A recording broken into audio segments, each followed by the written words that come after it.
ചേച്ചി എങ്ങനെയാണ് ഈ അഭിനയത്തിലേക്ക് എത്തിപ്പെട്ടത്? ആരാണ് നിർബന്ധിച്ചു കൊണ്ടുപോയതാണോ സ്വന്തം ഇഷ്ടത്തിൽ ഞാൻ ഒരിക്കലും ഞാൻ അങ്ങനെ പോവില്ല. അരോമ മോഹൻ ചേട്ടനാണ് ആദ്യത്തെ 2 പടത്തിലും നിർബന്ധിച്ചത്.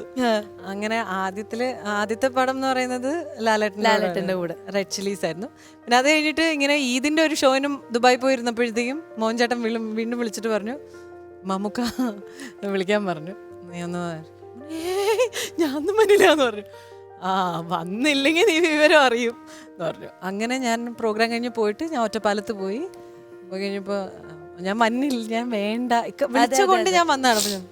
അപ്പം ഞാൻ ഇപ്പം വന്നതാണ്. അപ്പം ഞാനിപ്പോൾ നിക്ക് സ്ക്രിപ്റ്റ് കൊടുക്കുക പിന്നെ ഒന്നും പറയാൻ പറ്റാത്ത അവസ്ഥയാണ്. അങ്ങനെ ഒരു ചെറിയ റോള് എനിക്ക് നമ്മുടെ വലിയ എന്തോ കുറച്ചും കൂടെ നീളമുള്ള റോളായിരുന്നു. ഞാനതൊക്കെ വെട്ടി കുറച്ച് ചെറിയ നമുക്ക് എന്നോട് തന്നെ മറ്റേ ആർക്കിടെക്ട് അസിസ്റ്റന്റ് ആയിട്ട് നടക്കുന്ന ഒരു സംഭവം. അത്യാവശ്യം 2-3 റോൾ നമുക്കന്നോട് ഹാപ്പി ചിൽ. അപ്പൊ അതിനുശേഷം പിന്നീട് അവസരങ്ങൾ വന്നിട്ട് ചെയ്യാത്തതാണോ അതെയോ വേണ്ട അഭിനയം വേണ്ട അങ്ങനെയാണോ? അവസരങ്ങൾ വന്നിട്ടുണ്ട്. പക്ഷെ ഈ പറഞ്ഞ പോലെ എനിക്ക് മനസ്സ് മുഴുവൻ പാട്ടാ. അഭിനയം അങ്ങനെ അല്ല, എനിക്ക് ബേസിക്കലി അഭിനയിക്കാൻ അറിയുമെന്ന് ഞാൻ വിശ്വസിക്കുന്നില്ല. 9 മാർക്ക് തന്നില്ലേ? അത് എന്റെ അടുത്ത് സ്നേഹമുള്ള സർവീസ് സ്റ്റേഷനിൽ മറ്റേ എനിക്ക് തോന്നുന്നു അൻവർക്ക് ഒരുപാട് തെലുഗു മൂവീസ് നമുക്ക് ഡബ് ചെയ്യുമ്പോ കുറെ സിനിമയിൽ പാടിയിട്ടുണ്ട്. ഡബ് സിനിമകൾ ഏറ്റവും കൂടുതൽ ഞാൻ പാടിയിട്ടുണ്ട്. മറ്റേ ഇതല്ലേ നമ്മളെ വിശ്വരൂപം, അതിന്റെ ഉന്നെ കാണാതെ അത് ഞാനാ പാടിയത്.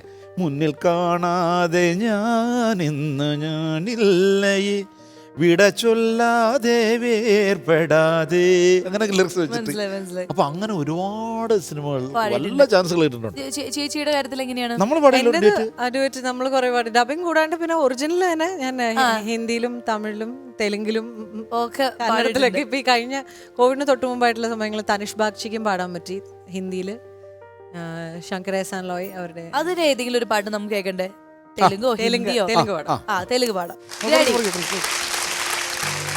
కళ్ళలో దాగి ఉన్న కలలో అద్భుతం, నా కళ్ళని నిజము చేసి నువ్వు అద్భుతం, పరిగలిచేలా నీ పరిచయం అద్భుతం, పడి చెడివేలా నీ మనసు నా పుస్తకం, 16 ప్రాయంలోన పరువాల ప్రణయంలోన హృదయాలను కలిపేసి పండగే అద్భుతం, ఇలా మనకంటూ ఒకరుంటే ప్రతి పయనం రంగులమయమే, ఇలా నా వెంట నువ్వుంటే జీవితమే ఓ అద్భుతమే, ఇలా మనకంటూ ఒకరుంటే ప్రతి పయనం రంగులమయమే, ఇలా నా వెంట నువ్వుంటే జీవితమే ఓ అద్భుతమే.